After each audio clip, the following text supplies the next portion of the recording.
Conscious choices. Fewer options, better focus. Hello again, and welcome back.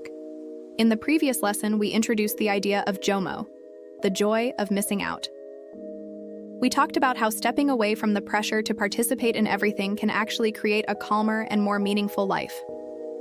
In this lesson, we're going to explore an important idea that lies at the heart of JOMO, conscious choice. Modern life offers an incredible number of possibilities. There are more places to go, more information to consume, more experiences to try, and more opportunities to pursue than at any time in human history. At first glance, this seems like a wonderful thing. More choices should mean more freedom, right? But interestingly, psychologists have discovered that too many choices can actually make people less satisfied and more stressed. When we are surrounded by endless options, our minds begin to work in a very different way.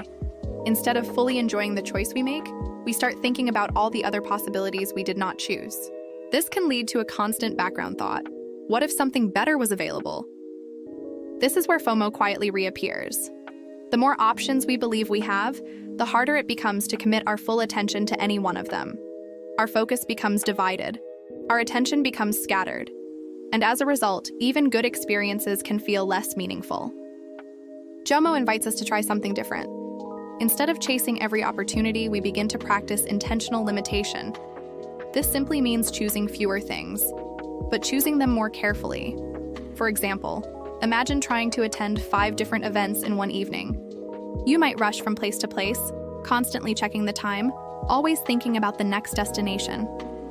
Now imagine attending just one event. You arrive without pressure. You stay present in the conversation. You notice the details of the moment. The experience becomes deeper, not because the event itself changed, but because your attention changed. This is one of the most powerful shifts that happens when people move from FOMO to JOMO. They stop measuring life by how many experiences they collect. Instead, they begin measuring life by how deeply they experience what they choose. When you choose fewer priorities, several things begin to improve naturally. Your focus becomes stronger, your attention becomes more stable, and your experiences become richer.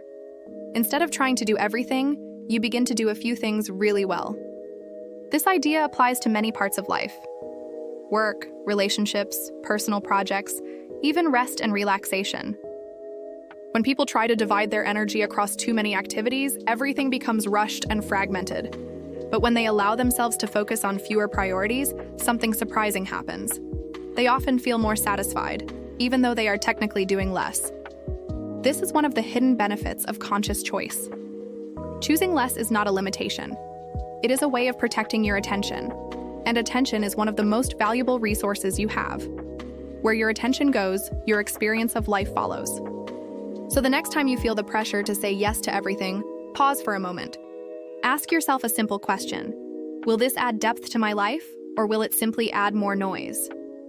JOMO encourages us to make choices that create depth, choices that allow us to be present, choices that make our time feel meaningful rather than rushed.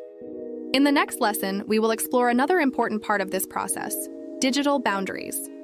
Because in today's world, protecting your attention often begins with learning how to manage your relationship with technology and social media.